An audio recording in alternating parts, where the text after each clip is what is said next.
Ramazan gerçekten bereket ayıdır. Ramazan ayında işlemekte olduğumuz birçok sevaplarımız, güzel alışkanlıklarımız ve bunun yanında ibadetlerimiz de vardır. Ve sevgili Peygamber Efendimizin hayatına baktığımız zaman onun hayatında Ramazan'ın son 10 gününde itikafın da olduğunu görüyoruz.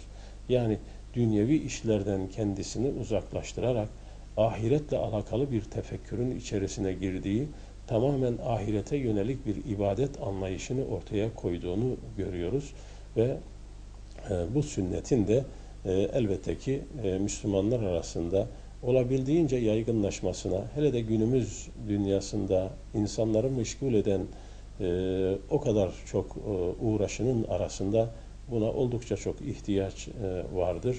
İnsanın kendi kendisini sorgulaması, muhasebeye tabi tutması, herkesin uyuduğu bir zamanda mescidin içerisinde, caminin içerisinde kendisiyle Rabbi arasında baş başa kalarak bu sorguyu, bu muhasebeyi yapması ve yine o herkesin uyuduğu zamanlarda bu tefekkürle beraber ibadet ve taatta bulunması, dua ve istiğfarda bulunması herhalde tadı ancak yerine getirildiği zaman varılacak olan bir ibadettir. Ve bu sünnetin de müminler tarafından ihya edilmesi ahiret kazanımı noktasında mümine birçok güzelliği beraberinde getirecek. Çünkü sevgili Peygamberimiz kendisi Ramazan'ın son 10 gününü itikafta geçirdiği gibi ailesini de kaldırırdı, ailesini de ibadete teşvik ederdi. Ve bizler de hem kendimizi hem ailemizi Ramazan'da ve özellikle Ramazan'ın son 10 gününde ibadete teşvik etmemiz, elbette ki bu ibadet halimizi, Ramazan ayındaki ibadet halimizi Ramazan'ın son 10 gününde daha da yoğunlaştırmamız asıl olandır ve bizden istenen bir durumdur. Yapmamız gereken bir husustur hiç şüphesiz.